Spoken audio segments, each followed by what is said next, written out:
जय हिंद दोस्तों, मैं हूं आशीष और आप सबको मेरे एक न्यू वीडियो पर स्वागत है।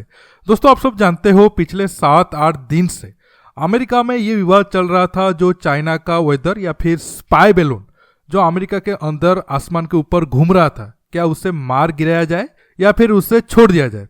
और ये अमेरिका में बिल्कुल एक हॉट टॉपिक बना हुआ है क्योंकि आप सब जानते हो ताइवान को लेकर अमेरिका और चीन के बीच विवाद चरम पर है।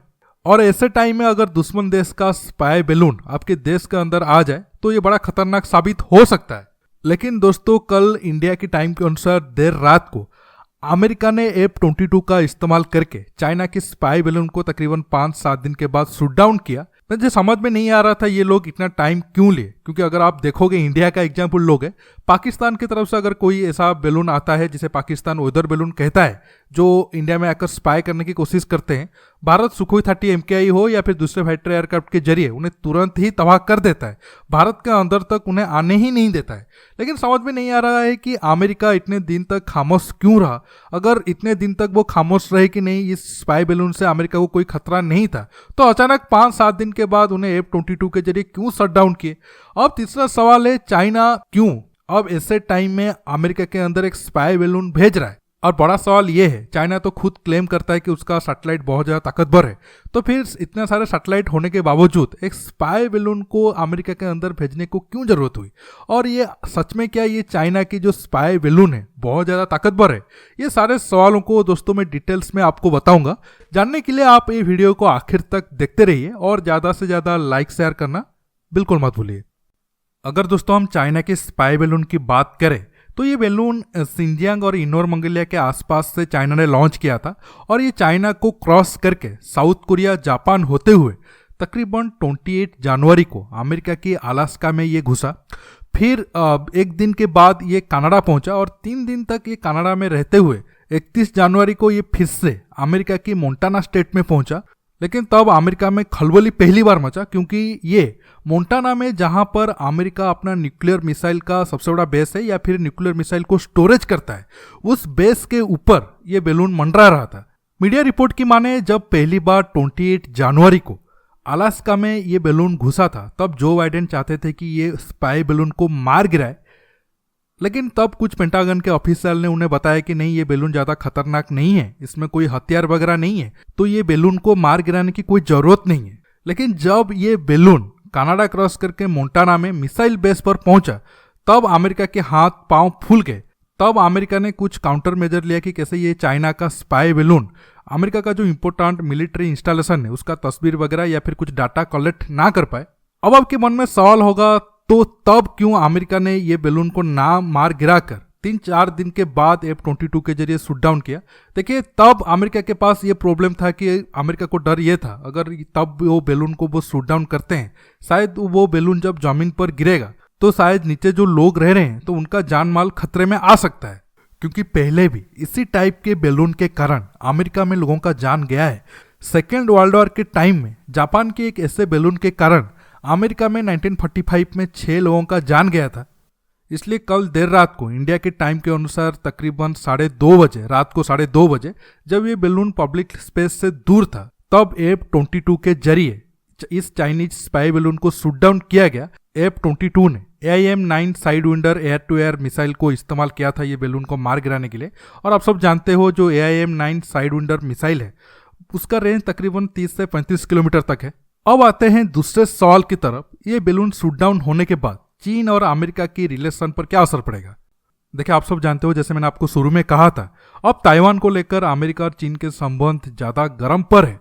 लेकिन आज ही फरवरी 5 और 6 तारीख को अमेरिका का जो सेक्रेटरी ऑफ स्टेट है एंटोनी ब्लिंकेन, वो चीन की विजिट पर जाने वाले थे और उम्मीद किया जा रहा था शायद ये विजिट के बाद दोनों देशों के संबंध में थोड़ा सुधार आए।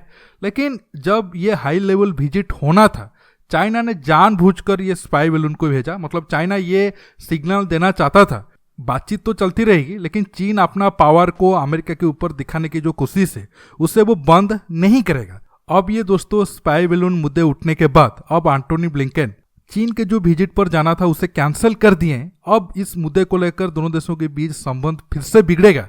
हालांकि काफी इंटरेस्टिंग बात यह है, ये बैलून शूट डाउन होने के बाद चीन पे ज़्यादा नाराज हुआ है। हालांकि जब चीन के ऊपर ये आरोप लग रहा था कि नहीं ये बैलून एक स्पाई बैलून है, तब चीन ने कहा नहीं नहीं ये स्पाई बैलून नहीं है, ये सिर्फ सिविलियन यूज के लिए है और इसे चीन इसलिए इस्तेमाल कर रहा है ताकि वेदर का जो डाटा है वो कलेक्ट कर पाए।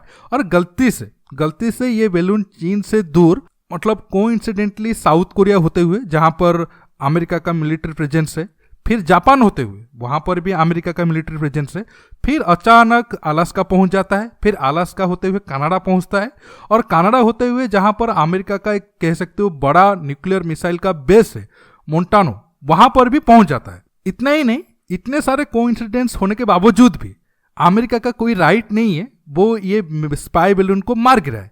और ऐसा करके अमेरिका ने एक तरीके से चीन को उकसाया है।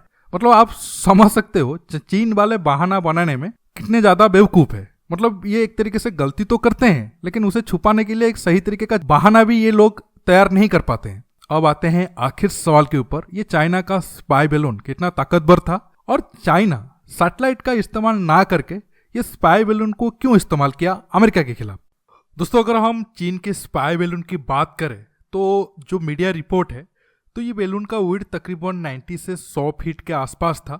अगर आप ध्यान से देखोगे ये बैलून को 3 पार्ट में डिवाइड किया गया है। अब आप इमेज पे भी देख पा रहे हो, जो ऊपर वाला पार्ट है वो हीलियम फील्ड होते हैं बैलून में और सेकंड पार्ट में सोलर पैनल होते हैं जो पावर प्रोवाइड करता है और सबसे नीचे वाला तीसरे पार्ट में इंस्ट्रूमेंट होते हैं जैसे कि कैमरा, राडार, सेंसर और कम्युनिकेशन इक्विपमेंट, और इसके जरिए आप बैलून को कंट्रोल भी कर सकते हो। और ये सारे इंस्ट्रूमेंट के जरिए आप अगर कोई स्पेसिफिक एरिया का डाटा या फिर फोटोग्राफी वगैरह करना चाहते हो तो आसानी से कर सकते हो। अब आते हैं आखिर सवाल की तरफ, चीन सैटेलाइट का इस्तेमाल ना करके ये स्पाई बैलून को क्यों इस्तेमाल किया।